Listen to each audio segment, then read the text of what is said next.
Once again, you need to be looking out for a ballot paper, the light green envelope, RMT Civica written on it. You need to get hold of that envelope and send your ballot paper back voting yes for strike and yes for action short of strike in order to defend London Underground pay. If you haven't had this envelope, then make sure that we've got the right address for you. You can do that by phoning the number below. You can email info@rmt.org.uk, or you can speak to your branch secretary. But make sure that you get your ballot paper, make sure that you vote, and make sure you get it back in the letterbox. Why are we asking you to do this again? Well, unfortunately, once again, London Underground's taking a belligerent and aggressive position on pay. They've offered us less than many contractors across London Underground are offering. 3.8% plus a small additional sum if you're on the very bottom of LU pay rates. That's below the 4.5 that MTR on Crossrail have offered. It's below the 4.3 plus an underpin that CAD have offered on DLR. It's below what many contractors in other parts of TfL are offering. And we're not going to accept that. We're going to defend our pay against what continues to be a real cost of living crisis. But also, what you've got to be aware of is the aggressive campaign by TfL and LUL management now to undermine your ability to have your pay negotiated by your trade union. In this letter that they've sent to us, dated the 22nd of August, the company have been absolutely crystal clear.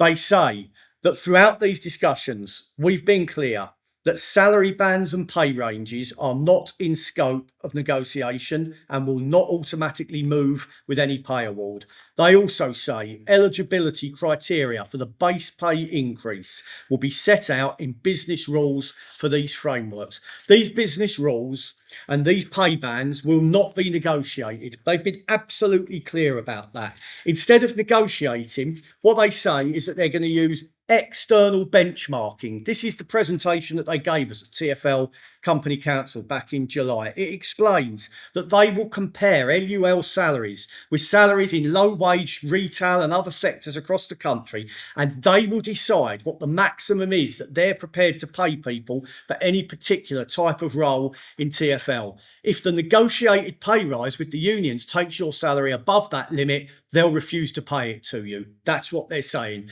You may get it as a non-consolidated payment, but if you do, that doesn't count towards your pension and you don't get it the following year. It's just a one-off cash payment if they decide to even give it to you.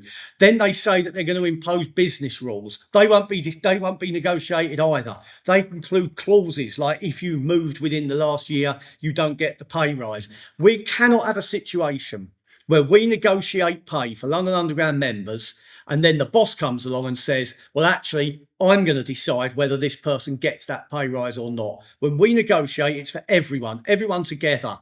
An injury to one's an injury to all. We're not going to have some people told they don't qualify for the negotiated pay rise that the RMT has won. And if you've got any doubt that this is coming to LU, then you should not have that doubt. This is also from that presentation, and it says that we're consulting TfL unions in parallel with the 24 pay talks, with LU proposals in development and to follow. That's what they're saying. This is coming to LU. They explain that even if you're on what we call a spot salary, a train driver, customer service assistant on the stations, a fleet maintainer, a technical officer on APD. If you're on one of these spot salaries, then the spot salary itself will be put into a pay band, and then if it rises above the top of the pay band, you'll be told you don't qualify for the pay rise, and you'll be subject to the imposed business rules in the same way as other people on banded pay. So we have got to resist this. We've got to defend our right to negotiate pay for you and with you.